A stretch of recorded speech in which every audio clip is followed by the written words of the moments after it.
Hi friends, welcome to Anee's kitchen. ನಾನಿವತ್ತು Maddur special Maddur vada ರೆಸಿಪಿನ ಯಾವ ರೀತಿ ಮಾಡೋದು ಅನ್ನೋದನ್ನು ತೋರಿಸ್ತೀನಿ, ನೋಡೋಣ. ನಾನೀಗ ಒಂದು ಬೌಲಲ್ಲಿ ಹೆಚ್ಚಿಟ್ಕೊಂಡಿರೋ ಈರುಳ್ಳಿನ ಹಾಕ್ಕೊಳ್ತಾ ಇದ್ದೀನಿ. ನಾನು ಉದ್ದುದ ಸ್ಲೈಸ್ ಆಗಿ ತುಂಬ ತೆಳುವಾಗಿ ಸ್ಲೈಸ್ ಮಾಡಿಕೊಂಡು ಹೆಚ್ಚಿಟ್ಕೊಂಡಿದ್ದೀನಿ. ಈಗ ಇದಕ್ಕೆ ನಾನು ಸಣ್ಣದಾಗಿ ಹೆಚ್ಚಿಟ್ಕೊಂಡಿರೋ ಹಸಿಮೆಣಸಿನ್ಕಾಯಿನ ಹಾಕ್ಕೊಳ್ತಾ ಇದ್ದೀನಿ. ಮತ್ತು ಸಣ್ಣದಾಗಿ ಹೆಚ್ಚಿಟ್ಕೊಂಡಿರೋ ಕರಿಬೇವನ್ನು ಕೂಡ ಸೇರಿಸ್ಕೊಳ್ತಾ ಇದ್ದೀನಿ. ಈಗ ಇದಕ್ಕೆ ನಾನು ಒಂದು 1/4 ಬೌಲಷ್ಟು ರವೆನ ಸೇರಿಸ್ಕೊಳ್ತಾ ಇದ್ದೀನಿ. ಚಿರೋಟಿ ರವೆ ಅಥವಾ ಮೀಡಿಯಮ್ ಸೈಜ್ ರವೆ ಯಾವುದಾದ್ರೂ ಎರಡರಲ್ಲಿ ಯಾವುದಾದ್ರೂ ಸೇರಿಸ್ಕೊಂಡು ಈ ರೀತಿ ನೀಟಾಗಿ ಕೈ ಆಡಿಸಿ ಮಿಕ್ಸ್ ಮಾಡ್ಕೋಬೇಕು.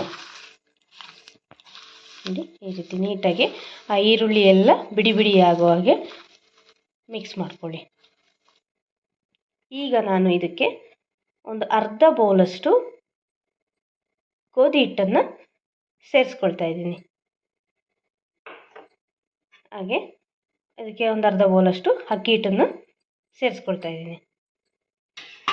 ಮತ್ತು ಇದಕ್ಕೆ ನಾನು ಸ್ವಲ್ಪ ಹುರಿದ್ಬಿಟ್ಟು ತರಿಯಾಗಿ ಮಾಡಿಟ್ಕೊಂಡಿರೋವಂಥ ಶೇಂಗಾನ ಸೇರಿಸ್ಕೊಳ್ತಾ ಇದ್ದೀನಿ.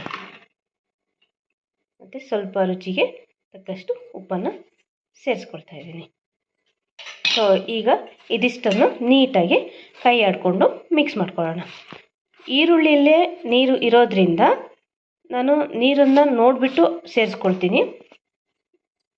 ಈಗ ನಾನು ಇದಕ್ಕೆ ಸ್ವಲ್ಪ ಬಿಸಿ ಮಾಡ್ಕೊಂಡಿರೋವಂಥ ಎಣ್ಣೆನ ಸೇರಿಸ್ಕೊಳ್ತಾ ಇದ್ದೀನಿ.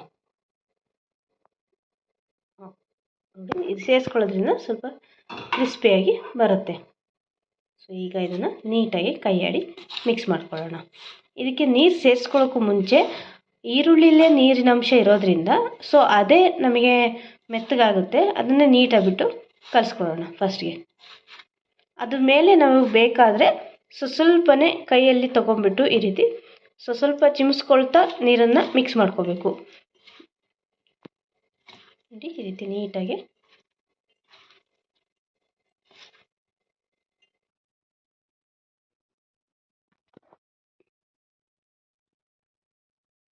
ನೋಡಿ, ಈ ರೀತಿ ಹಿಟ್ಟನ್ನು ಅದಕ್ಕೆ ಕಲಿಸ್ಕೊಂಡು ಈಗ ಇದನ್ನು ಒಂದೊಂದಾಗಿ ಉಂಡೆ ಮಾಡಿ ಎತ್ತಿಟ್ಕೊಳ್ಳೋಣ.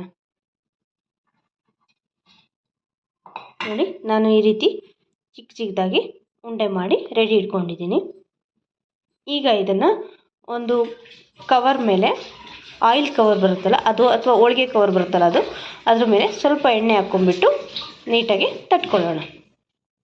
ನೋಡಿ, ಈ ರೀತಿ ಒಂದು ಆಯಿಲ್ ಕವರ್ ತೊಗೊಂಡ್ಬಿಟ್ಟು ಅದಕ್ಕೆ ಸ್ವಲ್ಪ ಎಣ್ಣೆನ ಹಚ್ಕೊಂಡ್ಬಿಟ್ಟು ಈ ರೀತಿ ತಟ್ಕೋಬೇಕು.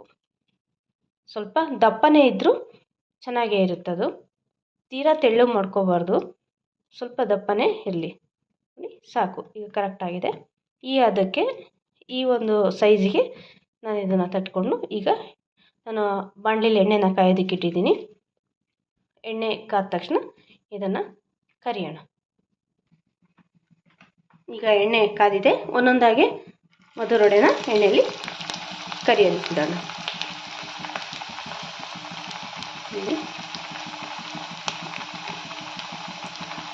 ಈಗ ಇನ್ನೊಂದು ವಡೆನ ಹಾಕ್ಕೊಳ್ತಾ ಇದ್ದೀನಿ.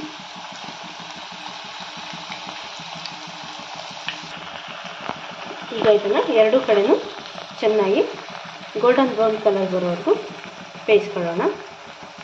ನೋಡಿ, ಎಷ್ಟು ಚೆನ್ನಾಗಿ ಬೇಯಿಸಿದೆ. ಈಗ ನಾನು ಒಂದೊಂದಾಗಿ ತಕ್ಕೊಳ್ತೀನಿ. ನೋಡಿ, ಎಷ್ಟು ಚೆನ್ನಾಗಿ ಕಲರ್ ಚೇಂಜ್ ಆಗಿ ಗೋಲ್ಡನ್ ಬ್ರೌನ್ ಕಲರ್ ಬಂದಿದೆ. ಈಗ ಇದನ್ನು ಪ್ಲೇಟಿಗೆ ತಕ್ಕೊಳ್ತೀನಿ.